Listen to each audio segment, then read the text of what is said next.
O livro do profeta Abacuque. Ele viveu na última década do reino do sul de Israel, em um tempo de injustiça e idolatria, e viu a ameaça da Babilônia se erguendo no horizonte, o que não era uma notícia muito boa para ninguém. Mas diferente dos outros profetas, Abacuque não acusa Israel. Ele nem mesmo fala da parte de Deus ao povo. Em vez disso, todas as suas palavras são destinadas pessoalmente a Deus. E o livro nos fala sobre a luta pessoal de Abacuque, sua jornada para acreditar que Deus é bom, mesmo quando há tanta maldade e tragédia no mundo. As palavras de Abacuque são, na verdade, poemas de lamento, muito parecidos com os que você encontra no livro de Salmos. O poeta apresenta uma acusação e atrai a atenção de Deus para o sofrimento e a injustiça no mundo, pedindo que Deus faça alguma coisa. E conhecer essa forma de lamento é a chave para entender a estrutura e a mensagem deste pequeno livro. Os capítulos 1 e 2 são um vai e vem de argumentos entre Abacuque e Deus.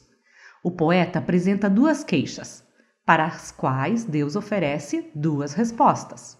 Sua primeira queixa é que a vida em Israel se tornou terrível. A Torá tem sido negligenciada, resultando em violência e injustiça.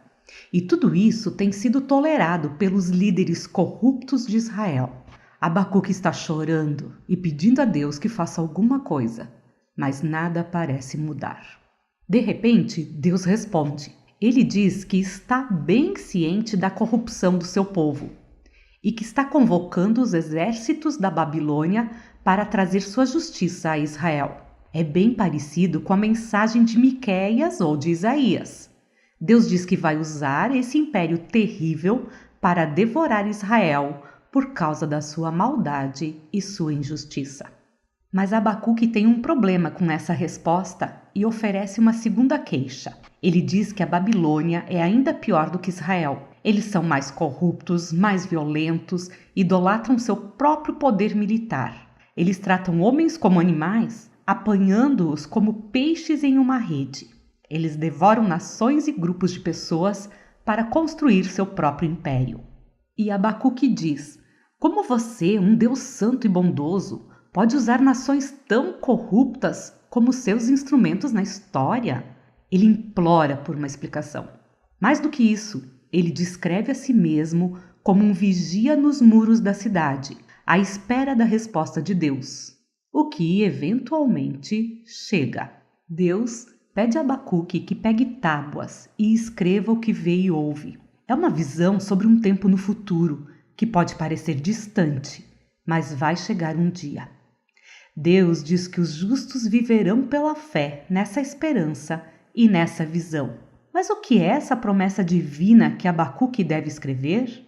É a promessa de que Deus vai derrubar a Babilônia. Deus diz que a violência e opressão dessas nações cria um ciclo de vingança sem fim. E Deus vai usar esse ciclo para trazer a ascensão e a queda das nações. O fato de que Deus usa por um tempo uma nação corrupta como a Babilônia não significa que ele concorda com tudo o que eles fazem. Todas as nações são responsáveis pela sua justiça. Então a Babilônia vai cair, da mesma forma que qualquer outra nação que venha agir como eles cairia. A promessa de Deus é composta por uma série de 5 lamentos, que descrevem a forma de opressão e injustiça propagadas por nações como a Babilônia. Os 2 primeiros têm como alvo as práticas econômicas injustas. Os ricos cobram juros ridiculamente altos apenas para manter os pobres em débito. Eles constroem a sua riqueza por meios tortos. O terceiro lamento é uma crítica ao trabalho escravo, que trata homens como animais e os ameaça com violência se não produzirem o esperado. O quarto foca no abuso de álcool por líderes irresponsáveis. Enquanto as pessoas estão sofrendo por causa da sua péssima liderança, eles fazem festas e gastam seu dinheiro com sexo e bebida.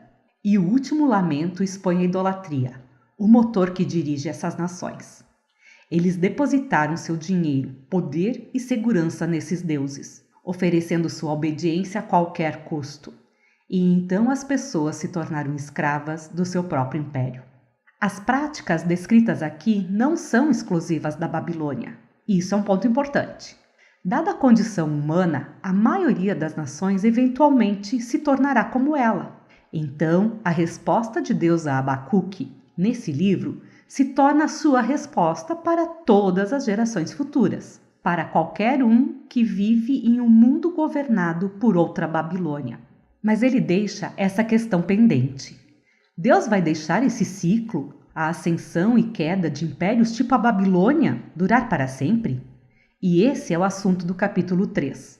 O livro diz que essa é uma oração de Abacuque, que começa com ele suplicando para que Deus haja agora, no presente, como ele agiu no passado, derrubando nações corruptas. E o que segue é um poema muito antigo, que descreve uma poderosa e terrível aparição de Deus, bem parecida com os poemas de abertura de Miqueias, de Naum e também com a aparição de Deus no Monte Sinai, em Êxodo. Há nuvens, fogo, tremores de terra, e quando o Criador aparecer para confrontar a maldade humana, todo mundo vai prestar atenção. Abacuque vai em frente e descreve a derrota do mal como um futuro êxodo. Da mesma forma que Deus veio como um guerreiro e dividiu o mar na sua batalha contra o faraó, ele vai trazer seu julgamento mais uma vez para o líder da nação ímpia. Como a Babilônia, o faraó se tornou um arquétipo das violentas nações humanas. Ao mesmo tempo que Deus vai confrontar o mal, ele vai salvar seu povo e libertar o seu ungido. É uma referência ao rei da linhagem de Davi.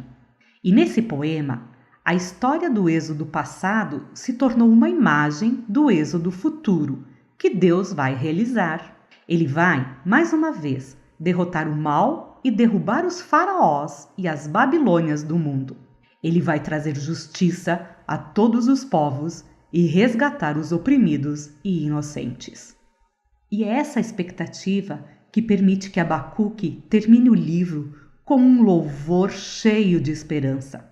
Mesmo que o mundo esteja caindo aos pedaços, com escassez de comida, com secas, guerras ou o que for, ele vai escolher confiar e se alegrar nas promessas da aliança de Deus. Então, no final desse livro, Abacuque se torna um exemplo brilhante de como o justo vive pela fé. Abacuque reconhece que o mundo pode se tornar caótico e sombrio e nos convida a uma jornada de fé, de confiar que Deus ama esse mundo mais do que nós amamos e que um dia Ele vai lidar com a sua maldade. E é isso que trata o livro de Abacuque.